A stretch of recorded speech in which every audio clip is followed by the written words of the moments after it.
internautas, nós começamos mais um Diário Cast e hoje nós vamos abordar um tema bastante interessante, que é o cristianismo e a política. Nós sabemos que 81% da população brasileira é cristã.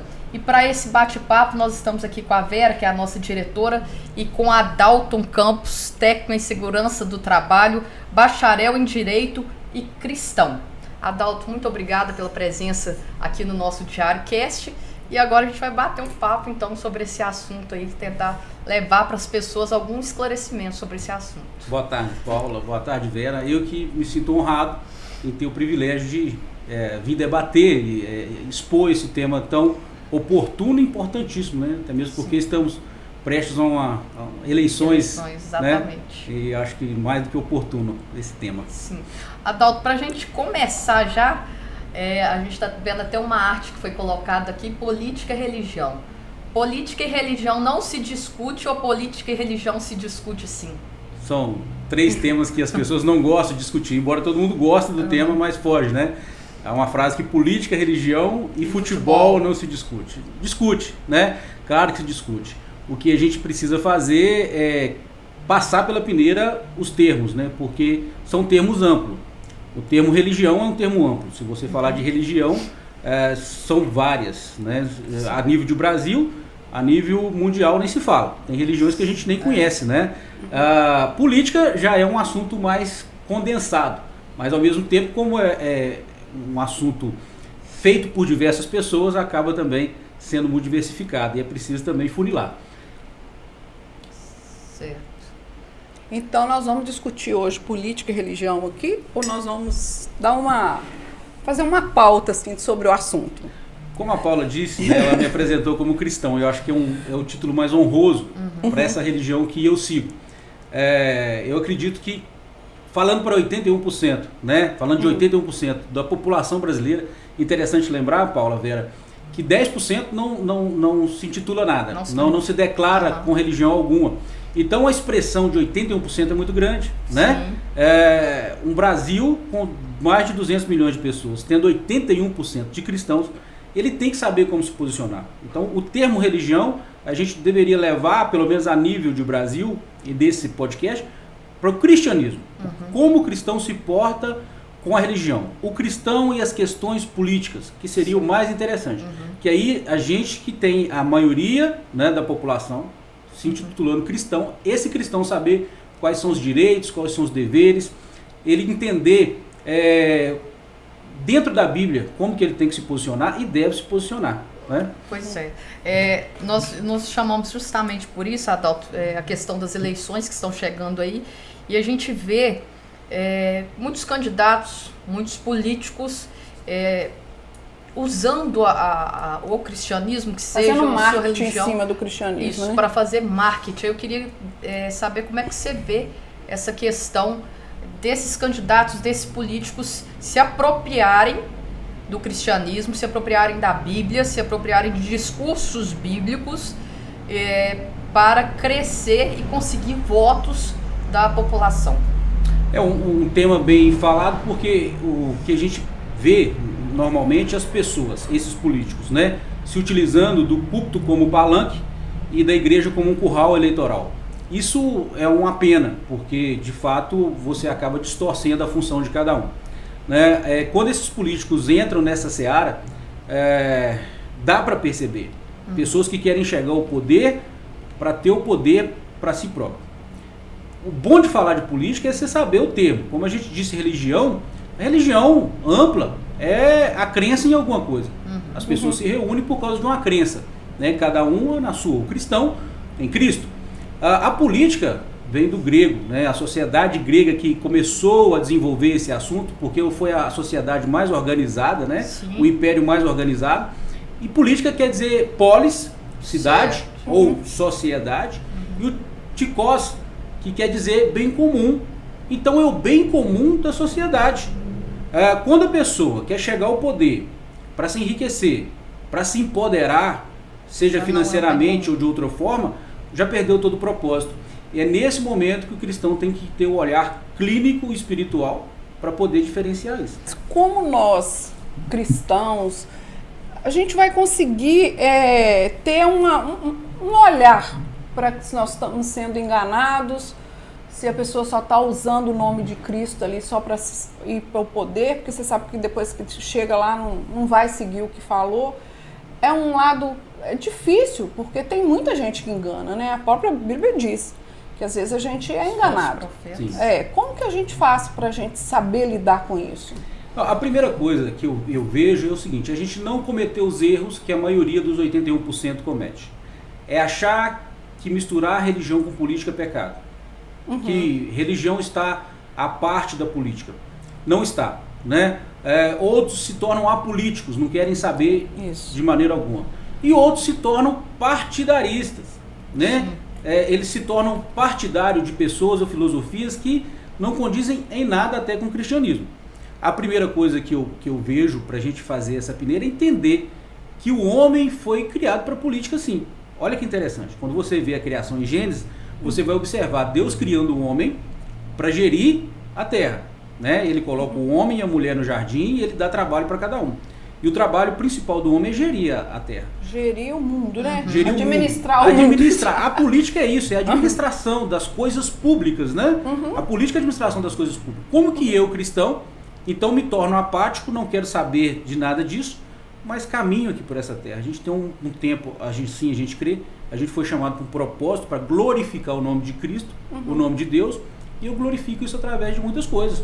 Na minha vida, no casamento, no meu trabalho e na minha vida social. Como cidadão também. Como cidadão. Então, a segunda parte que seria respondida, como identificar, né? Porque eu acho que hoje existe muito engano. A Paula ia até citar, né, Paula, aquela pastora... Flor de Lis. Que é um escândalo, né? E outros escândalos. Acusada de ter matado o marido. Enganou muita gente. Eu lembro de ter visto uma entrevista daquela mulher na Isto falando de adoção de filho, não sei mais o quê. E as pessoas, como diz, né? Pessoas esclarecidas são enganadas. Biblicamente, isso não é novidade. Isso nos frustra e tem que frustrar mesmo. A gente fica chateado com essas situações. Pessoas que se dizem servas de Cristo, que têm uma religião cristã, mas por trás disso tem uma vida totalmente imoral, né? Pessoas que se escondem, vou usar um termo, atrás da cruz para fazer outras coisas. Interessante que isso não é novidade. O apóstolo Paulo, em suas cartas, nos insiste em mostrar os lobos vestidos de ovelha, né? Dos crivos da peneira que a gente poderia passar um político, aquele que já está lá. Um exemplo, o primeiro exemplo. É mais fácil para...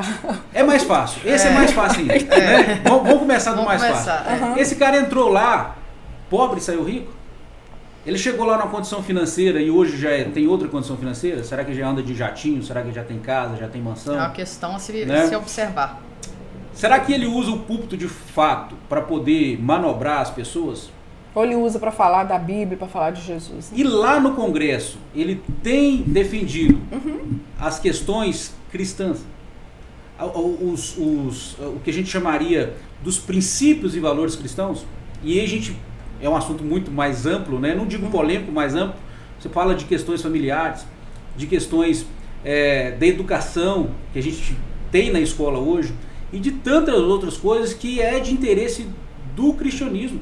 Gente, quando a gente fala de 81%, a gente está falando de católico e evangélico. Sim. Isso é IBGE, isso não é fonte aleatória. Tanto o bom católico, o praticante, como o evangélico, ele defende esses valores. Não tem nenhum padre, nenhum pastor que vai fugir dos valores bíblicos. Família é um exemplo, né? Como que questões políticas influenciam dentro da vida familiar, né? Da criação dos seus filhos. Com certeza. Se deixar o Estado, que não é o papel dele, amordaça a sua boca e fala como que você tem que criar e não... É verdade. E você que tem uma filosofia, um princípio, um valor cristão, acaba ficando vedado, impedido de fazer a criação conforme os seus princípios e valores. Será que esse deputado, esse senador, ou até o presidente da República está lá defendendo esses valores? Né? Eu acho que o primeiro critério seria esse. Um segundo critério que eu acho que a gente tem que ter é discernimento espiritual, e isso a gente consegue através da oração.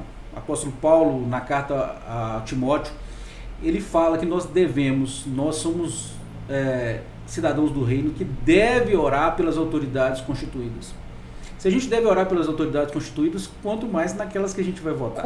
Como é difícil orar pelas autoridades constituídas quando nós temos autoridades como temos agora, né? Aí fica um pouquinho mais difícil. Tem que orar mais. Né? Um outro ponto que eu creio que tem como a gente fazer essa peneira, passar pelos os crivos da peneira, é partido político. Embora a gente não vai comentar isso aqui... Mas eu acho que os partidos políticos estão muito fora do ideal que eles falam, você não acha, não? Sim, mas eu vejo que tem pior ainda, Vera. Pessoas comprometidas com comunismo, que é uma forma de governo que não combina com o cristianismo, né? E tem como a gente passar pela primeira peneira. É claro que o partido não vai dar esse atestado, né? Mas tem esse primeiro critério. Tem muitos partidos políticos que eles estão totalmente sintonizados com, não vou falar doutrinas, mas com formas de gestão política, né? Para agradar as pessoas que fogem totalmente dos valores cristãos. Eu acho que um partido mais alinhado com o comunismo, e não tenho medo de falar isso, a gente vê as guerras mundiais, né? A gente vê os países que entram por essa doutrina, como que o cristão é perseguido. Pega ainda o país que consegue sobreviver do comunismo hoje, como que o cristão é perseguido lá dentro. Nem aceito ele é. A pessoa, para ter uma Bíblia, ela tem que rasgar porções da Bíblia e dividir entre membros de uma igreja que se reúne escondido, porque se são apanhados, são pessoas que podem ser levadas à morte. Então, isso chega ao Brasil, devagar, mas chega, através de nome, sobrenome, sigla e tudo. Então, isso seria mais um critério para a gente começar a peneirar isso aí. É claro que não existe receita 100%, mas o cristão ele tem, principalmente, a Bíblia como a sua luz e como a sua lupa principal. Dá para ver. Né? Você vê algum candidato hoje à presidência com esse olhar? Tipo assim, que a Bíblia é a lupa? Ou não? Vai provocar isso, né? Hoje, eu confesso que hoje a gente tem uma dificuldade, principalmente na corrida presidencial para escolher. Você escolheria o menos pior? A gente, como cristão, acaba indo pelo viés do menos pior. Um outro ponto muito importante é o seguinte: isso é um mal que todos seguem, tá? Isso eu já ia te falar. Você acredita, igual eles estão divulgando aí, fake news, que tá... X% para lá, X% para cá? Não, a minha pergunta é essa, que está dividida entre o bem e o mal. Eu acho, entendeu? Um é do bem e o outro é do mal. Eu acho que não pode colocar título nos é nesse quesito que aí a política e o cristianismo não iria se misturar nesse sentido. Né? Você condenar um e você absolver o outro. Isso é absurdo. Como eu disse, eu sei que tem partidos mais alinhados com valores e princípios que não são nada cristãos. É por esse viés que eu começo a olhar. Né? Agora, falar que esse é do diabo e esse é de Deus é uma coisa complicada. E eu volto no texto de Paulo a Timóteo. E se Deus permite que aquele que serve ao diabo chegue ao poder? O que eu faço como cristão? Eu vou orar, né? Então essa oração já começa desde cá, desde já, né? Para que Deus tenha misericórdia de nós, não só dos 81%, mas dos 100% da nação. Lógico. Né? Para que quem chegue lá, ainda que não seja, se converta. Mas a nossa oração é forte. Isso. Fugindo um pouco do assunto, gente, naquela Lava Jato, no bojo da Lava Jato, eu não tenho dúvida alguma que a igreja brasileira orou e aquilo aconteceu, aquela mudança. A mudança que teve. Né? Tanto é que se você citar os grandes nomes da operação, principalmente Procuradoria, que foi quem movimentou aquilo, você vai observar cristãos comprometidos com a palavra de Deus. Gente alta no cargo, mas pequena diante de Deus. Eu falo de conhecer de causa. Né? Pessoas líderes de pequenos grupos discipulados. Igreja no Paraná inteira, Primeira Igreja Batista de Curitiba, permita citar o nome, porque não é nada escondido, orando, porque nós vivíamos um tempo difícil, de mentiras, de corrupção extrema dentro desse país, e você vê que a oração do justo pode muito, né? E naquele momento nós vivemos uma mudança no Brasil, de valores, de princípios, que claro, isso volta à tona porque o problema é mais atrás, né? Eu acho que há 500 anos atrás já tem, né? Mas você acha, Adalto, que, por exemplo, você falou que tem partidos que são melhores, né, para o cristianismo. Mas você acha que nesses partidos existem cristãos genuínos? Então, a questão de falar cristãos genuínos, né, eu acredito que tenha, porque isso é independente, o cristianismo é independente. Tem cristão solto no mundo muito melhor do que cristãos dentro de igreja, batendo cartão todo domingo. Sem dúvida. Né? Então, quando a pessoa alinha os seus valores com determinados valores conservadores, que seja, eu acho que tem chance maior de ter. O grande problema é a corrupção interna.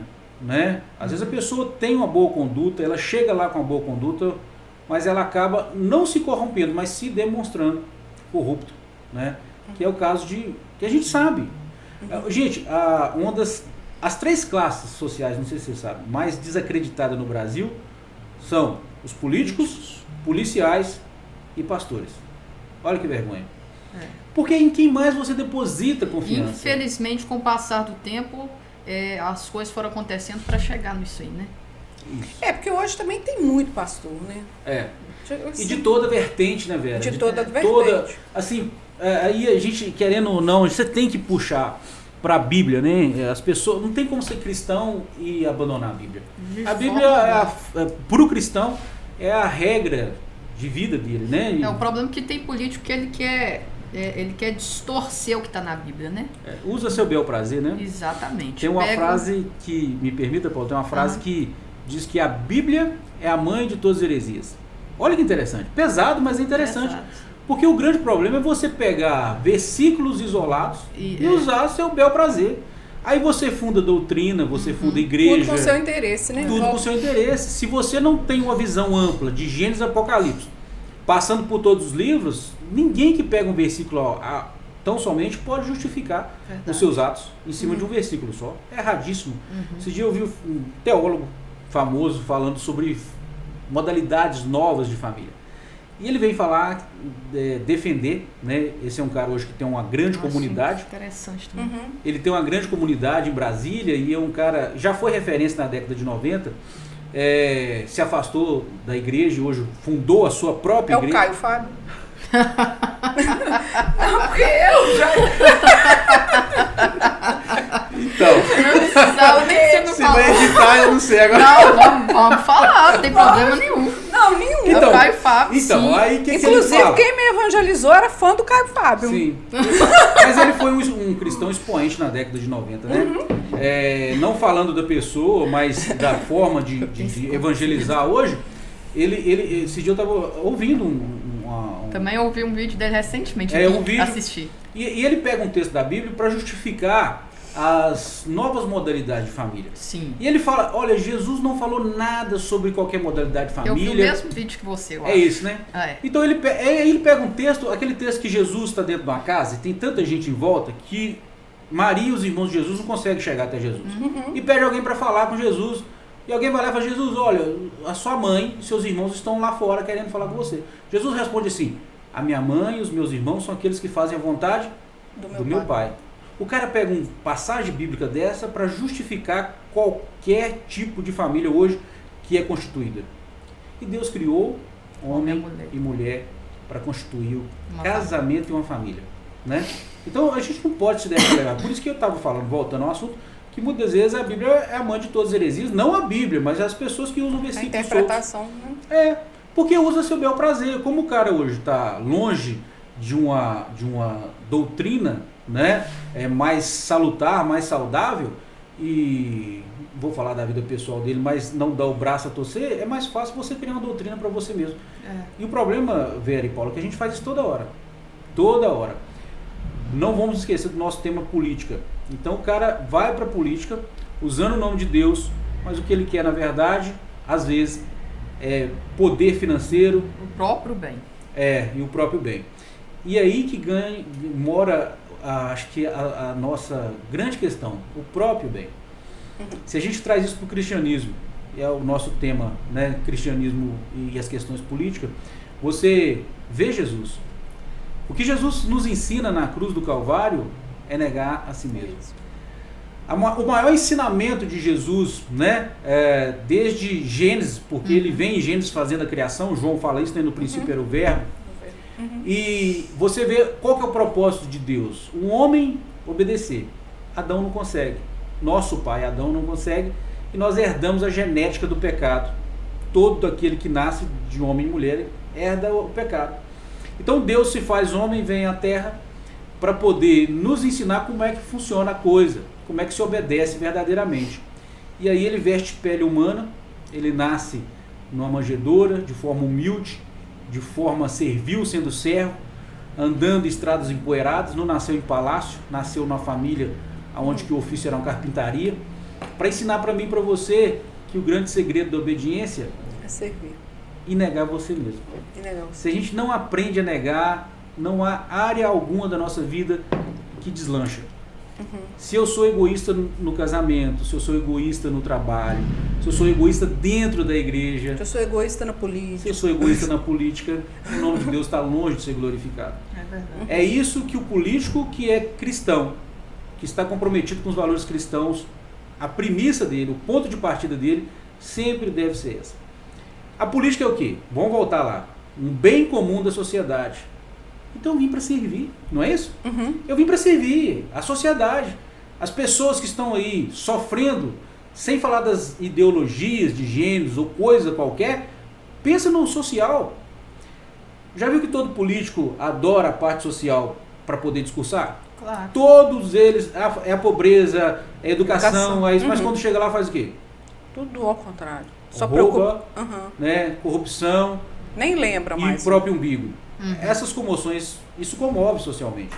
Mas aquele que está lá para servir o outro, devia ser base de regra dele. Mas você tem esperança que vai ter alguns lá para servir? Eu creio que tem gente lá comprometida com Deus. Também acho que eu tem. acho que tem. Eu não posso a gente não coloca todo demonizar a política. Isso, assim. é o grande problema, né? Que a gente falou, por que muitos cristãos se tornam apáticos?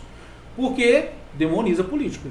Né? Então, se a política é coisa de demônio, se a política é coisa de pecador, eu que sou o bem, fico calado, então o mal vai imperar. Né? Vem uma pergunta.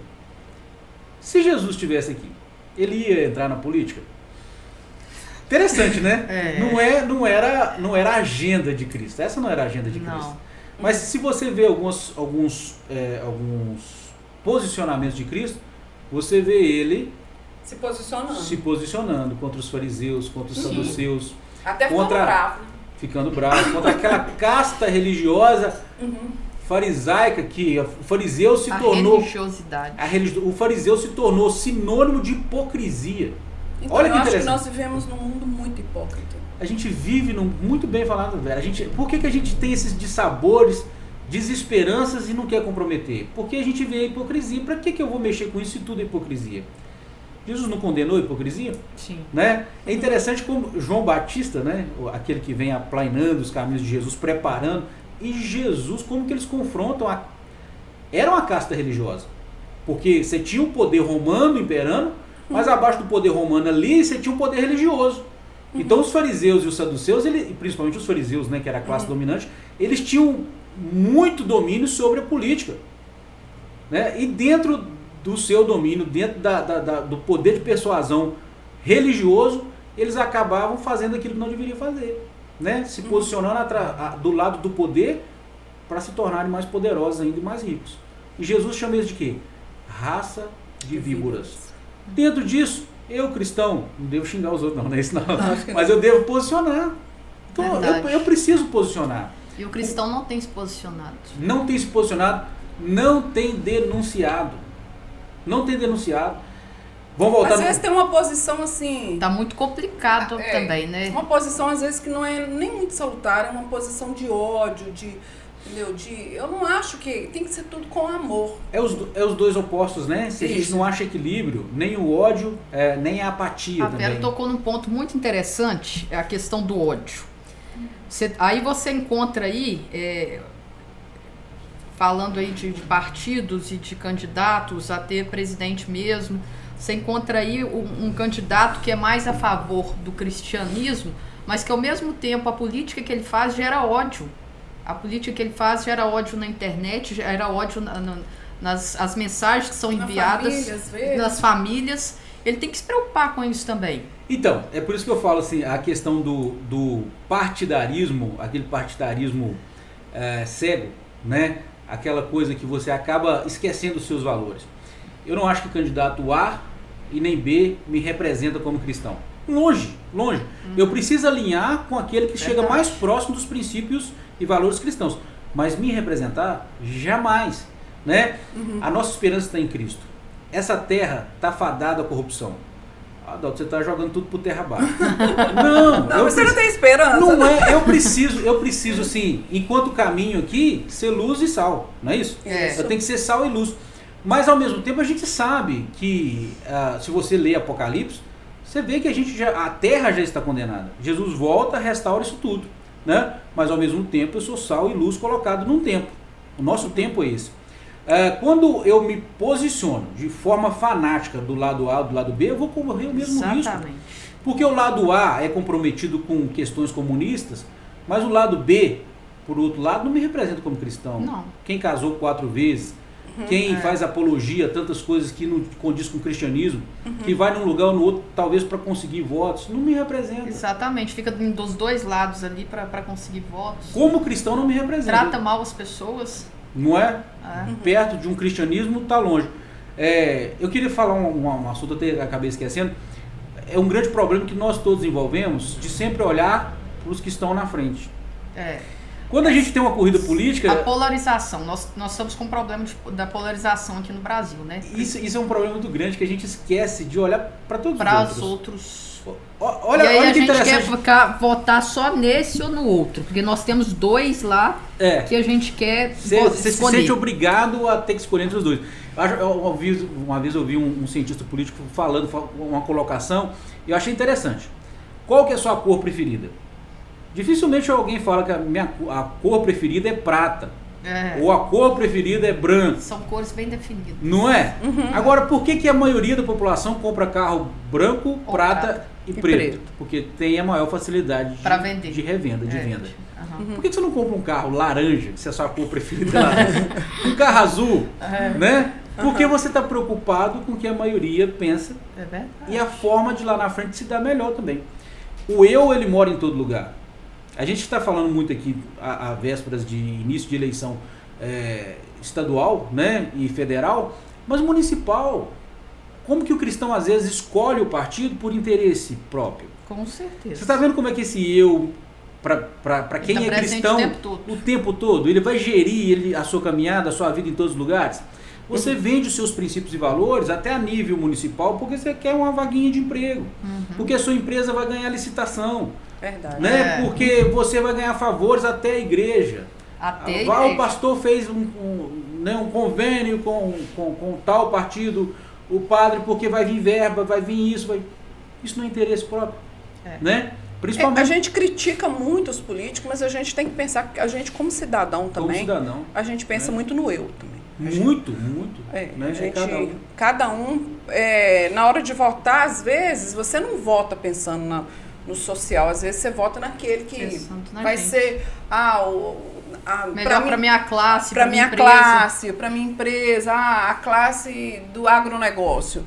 Bolsonaro foi muito bom. Aí ninguém está pensando no mas estão pensando só no lado deles. Aí vamos pensar, vou ser bem sincera, o Bolsonaro foi péssimo para a imprensa. Péssimo. Fala só mal de não gosta de repórter, não gosta de jornalista e tal. A imprensa cria tipo assim, esse cara não gosta da gente, né? Então, assim, a gente tem isso com a gente, de olhar o da gente, mas será que a gente nem tá certo de pensar dessa forma?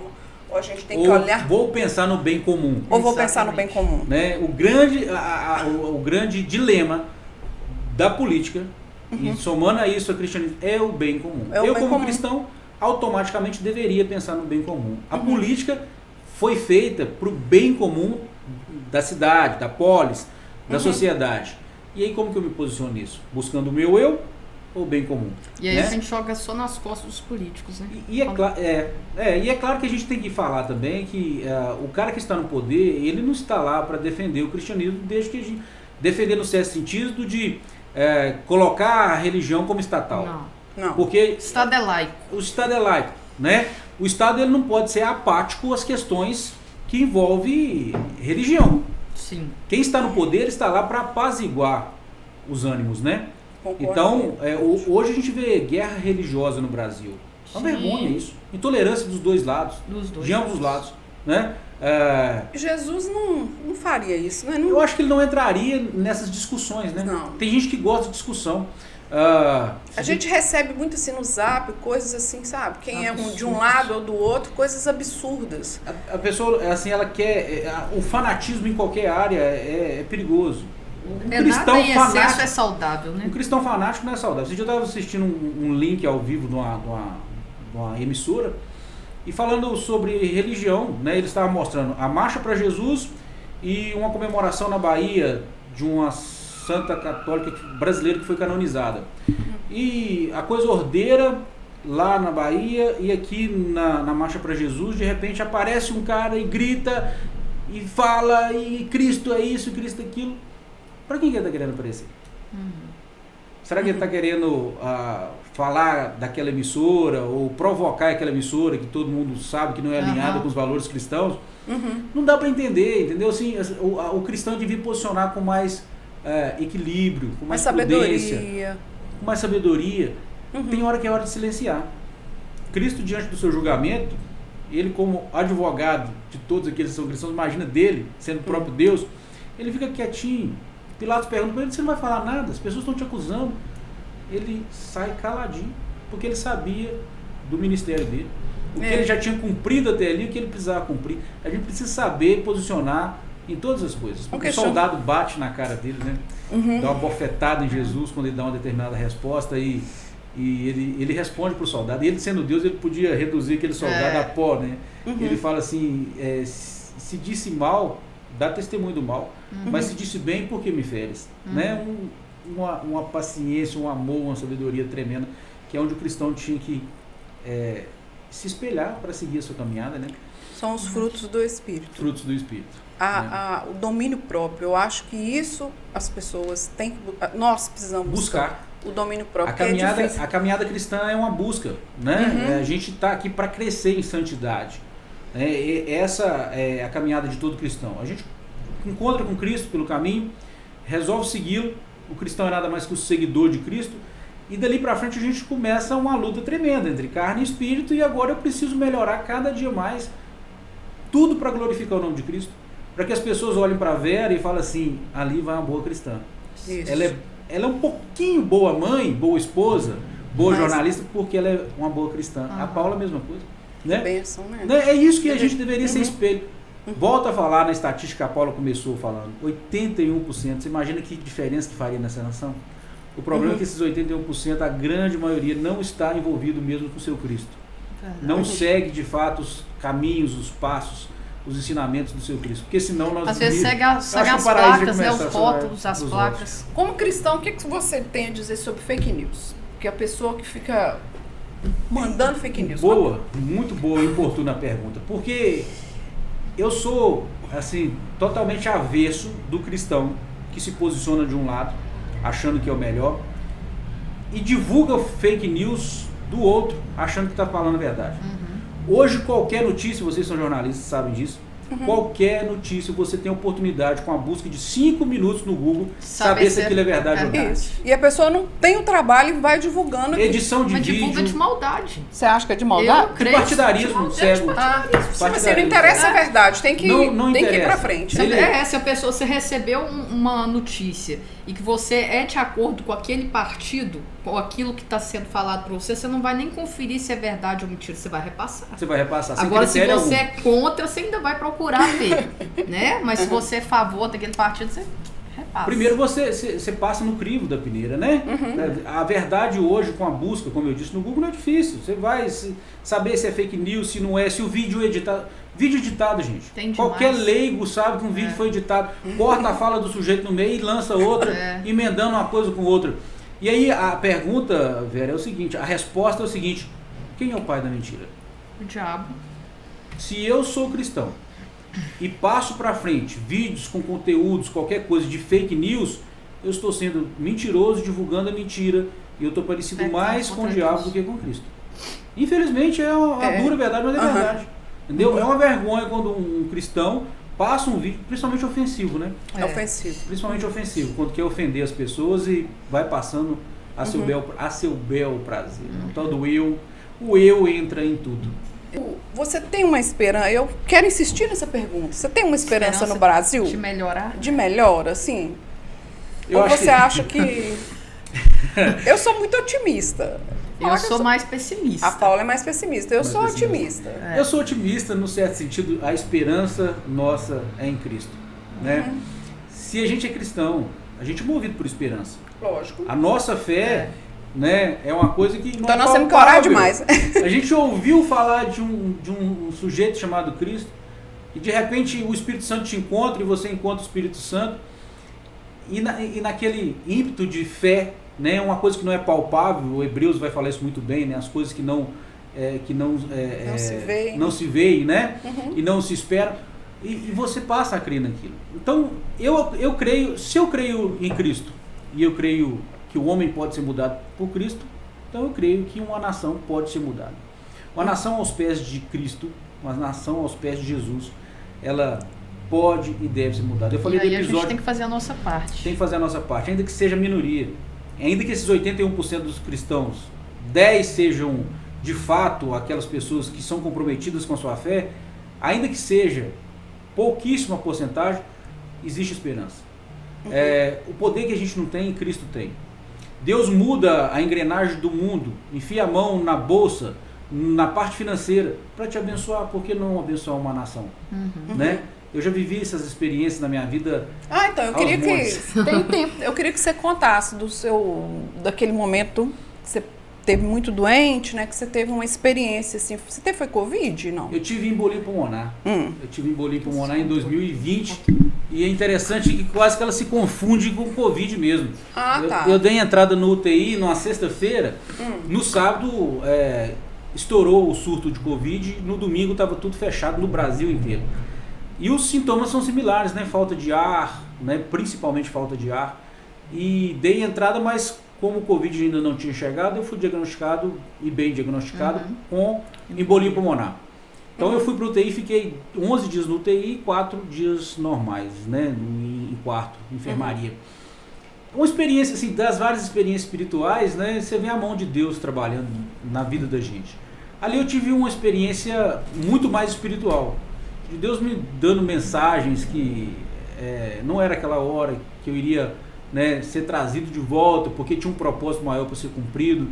Que o bem, assim, eu sempre acredito nisso, né? Todas as coisas cooperam para o bem daqueles que amam a Deus, daqueles que foram chamados segundo o seu propósito, né? Romanos 8, 28.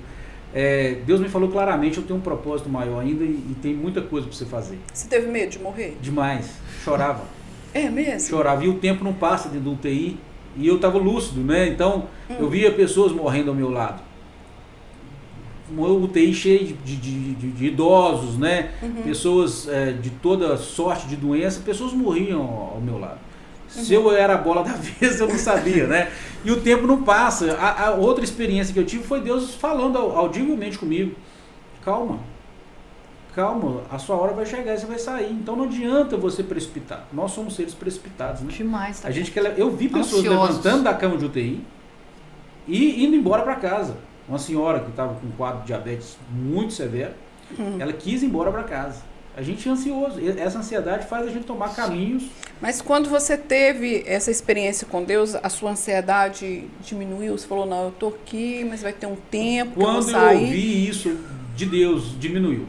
Aí eu falei, tem hora que você tem que esperar mesmo, não adianta. Né? Isso serve, aí isso é um ensinamento, as experiências espirituais, serve para o resto da vida. Hoje, quando eu encontro com a dificuldade, eu tenho que aprender a esperar, porque o tempo de Deus é diferente do nosso tempo. Né? Isso acho que foi uma das coisas mais marcantes. Tive várias outras, né? Coisas que dá para você falar materialmente, como que Deus muda a sorte da gente, não o evangelho da prosperidade, mas experiência próxima com Deus. Né? Fica para outra oportunidade. Não, nós teremos várias oportunidades. Mas voltando ao assunto, a política, só deixando bem claro, então eu acho assim, creio, há esperança, né? Essa penúltima pergunta que você fez. Há esperança. Eu acredito que a nação que se diz, a nação que se diz cristã, né, se ela se achegar ao Senhor, como diz, né, na Bíblia, né, se humilhar, né, orar, buscar a face de Deus, Deus muda a nossa sorte. Isso aconteceu com Israel o tempo todo. Israel andava nos caminhos do Senhor, Deus abençoava, mudava a sorte. Israel desobedecia. Nós somos esse povo que paga esse preço porque somos desobedientes. Quantos cristãos não sabem para onde está indo? Fazendo alianças com mentiras, com doutrinas do inimigo de toda sorte, seja numa igreja que se diz cristã, está longe de ser, seja com partidos políticos, seja com ideologias pregadas na mídia, publicadas na mídia, e ele de fato, ele anda com todo mundo, menos com Cristo. Se você perguntar para Cristo o que ele quer de você, você vai ouvir. Nós estamos chegando ao final de mais um Diário Cast, um assunto extremamente amplo e muito interessante, espero que vocês gostem. E agora eu vou deixar para o Adalto fazer as considerações finais dele. Lógico que a gente tem muito ainda o que falar, né? Mas nesse podcast as suas considerações finais. Mais uma vez agradeço, Paula, Vera, pelo convite, né? Um convite amplo, que eu acho que cabe muito mais outros convidados e, né, mais tempo para ser discutido. Oportuno, porque, como a gente já disse no início, vem aí as eleições, né? Que Deus nos dê sabedoria para escolher pessoas que são alinhadas com a vontade de Deus. Eu lembro do texto em Provérbios 29:2, que ele fala exatamente: quando se multiplicam os justos, o povo alegra, mas quando domina o perverso, o povo geme. Isso é uma verdade bíblica, né? Sim. Quando o justo reina, o povo se alegra. A política tem uma função, e o cristianismo tem que olhar para essa função dela e andar em consonância, ajudando, interferindo quando necessário, não sendo apático, não sendo a parte. O cristão não pode se posicionar dessa forma. Ele tem que se posicionar do lado de Deus e, juntamente com a sociedade, procurar o bem comum. Como a gente disse no início, política quer dizer bem comum da sociedade. O cristão foi chamado para fazer isso, né? Para servir, para se doar, para negar a si próprio em prol do outro. Lembro da vida de Neemias, né? Eu acho que um dos maiores exemplos de governança que a gente tem na Bíblia é Neemias. Neemias é o cara que não conhece nem a triste ruína de Jerusalém. Ele está no palácio, ele é copeiro do rei. O rei vê ele de coração triste e pergunta o que tinha acontecido. Ele tinha tido um encontro com seu irmão há pouco tempo e perguntado como é que estava Jerusalém. E aqui é um ponto importante, que quando a gente pergunta a pessoa como ela está, a gente é responsável pela resposta dela. Muitas vezes eu falo: bom dia, Vera, como vai? E no normal você fala: estou bem. Mas se você abre a vida para mim e falar: está assim, assim, assado, está ruim, eu sou responsável e eu devo te ajudar. Neemias faz uma pergunta para o irmão dele. O irmão dele responde que Jerusalém estava uma ruína. A cidade oponente de muros altos que foi destruída, agora estava pior ainda. Os portões foram queimados a fogo, os muros destruídos, as pessoas vivendo lá em opróbrio, vivendo em vergonha, vivendo em situação calamitosa, passando até necessidade. Quando Neemias ouve isso, o coração dele fica entristecido. Ele está a quilômetros de distância, a dias de viagem de Jerusalém. O rei visualiza aquilo e permite então que ele reconstrua Jerusalém. Era uma política da época, né? E é dado a ele cartas para reconstruir a cidade, pegar cedro, o que fosse necessário. Aquele homem volta agora como um governante. De copeiro a governante, ele desemboca em Jerusalém. Quando ele chega lá, de fato, os muros derribados, as portas queimadas e o povo sofrendo. Interessante que dentro da pergunta você vê dois tipos de chamado. Tem pessoas que têm um chamado interno e tem a pessoa que tem um chamado externo. Quando você me fala como é que está a sua vida, é um chamado externo. Sim. Quando eu vejo uma pessoa sofrendo na sarjeta, sofrendo fome, saúde, por isso que a política você não pode ficar avesso. A corrupção é um dano à sociedade tremendo. A gente tem aversão à política por causa da corrupção dos corruptos. Mas se eu me calo, piora. A gente fica estarrecido quando uma pessoa é assassinada, e deve ficar mesmo. Mas quantas pessoas que morrem em fila de hospitais? Quantas crianças que não têm saneamento básico, educação, remédio, por causa da corrupção? É verdade. Do eu das pessoas que estão preocupadas em andar de iate, helicóptero, poder, enquanto o seu irmão perece. Voltando para Neemias. Neemias chega e vê Jerusalém totalmente destruída, né? E ele começa a reconstruir a cidade. O muro é segurança pública. é proteção. Aplica isso na sociedade hoje. Você sabe o que tem a ver portões queimados? Aonde os anciãos julgavam na cidade eram nos portões da cidade. Ali estavam os tribunais de justiça. Gente, vê os tribunais de justiça nossos hoje. Se a gente está falando de política e corrupção, a política é toda uma gestão pública, né? A gente vê ela no legislativo, no executivo e no judiciário. Essa briga tremenda. Os portões da cidade estavam queimados a fogo. Ali não tinha justiça, ali não tinha proteção, ali não tinha justiça social. Sabe por quê? Os mais ricos emprestavam para os mais pobres um juro absurdo, e quando esse pobre não tinha o que pagar, ele era tomado. Até os filhos dele. Até os filhos eram tomados como escravos para pagar a dívida. Destruição total, em todos os sentidos. Neemias vê aquilo, se levanta como governante, porque se condoeu com a dor do próximo, dos seus irmãos. Então ele, posicionado por Deus, restaura a cidade de uma forma magnífica. Uma obra que duraria anos, Neemias, se eu não me engano, demora 40 e poucos dias para fazer. Isso é caso da gente pesquisar depois. Sim. Mas ele restaura toda a cidade. A cidade estava em opróbrio. Opróbrio é vergonha, né? É ridicularização. Quantas vezes o povo brasileiro está sendo ridicularizado porque não defende a sua fé, não defende o seu cristianismo. Então a gente começa a ver nisso tudo, na vida de Neemias, que eu preciso sim participar da política. Os bons líderes, se nascerem do cristianismo, melhor ainda vai ser essa nação nossa. Né? Existe esperança, como a Vera perguntou, existe esperança sim, quando homens comprometidos com Deus, como Neemias, se levantam e fazem o que deve ser feito, que é o bem comum de todos. Deixa de pensar no eu. Onde esse homem estava, gente? Neemias estava no palácio, experimentando as iguarias do rei, Vera. Porque o que o copeiro faz? Ele experimenta o vinho e a comida para ver se não está com problema, não está envenenado, para o rei comer depois. Então os banquetes do rei ele participava antes. Era cômodo para ele. Ele deixa todo o luxo em prol dos irmãos que estão lá em Jerusalém sofrendo. Isso é o cristianismo se manifestando na vida pública, na política. Isso é um verdadeiro exemplo de cristão que se envolve com as causas sociais e ainda mais com a política. É possível o cristão se envolver com política? Sim, de forma ordeira, né, de forma equilibrada, sincera e aquilo acima de tudo, temendo a Deus. Porque Neemias fez o que fez porque temia ao Senhor. Nós precisamos de cristãos que temem ao Senhor e glorificam o Senhor onde Ele é colocado, principalmente na política. Então é isso, pessoal. A gente vai trazer o Adalto aqui para discutir outros temas com a gente. E eu vou pedir a você que se inscreva no canal do YouTube do Diário de Caratinga. Ative o sininho e não deixe de nos acompanhar, porque vem muito assunto bom por aí.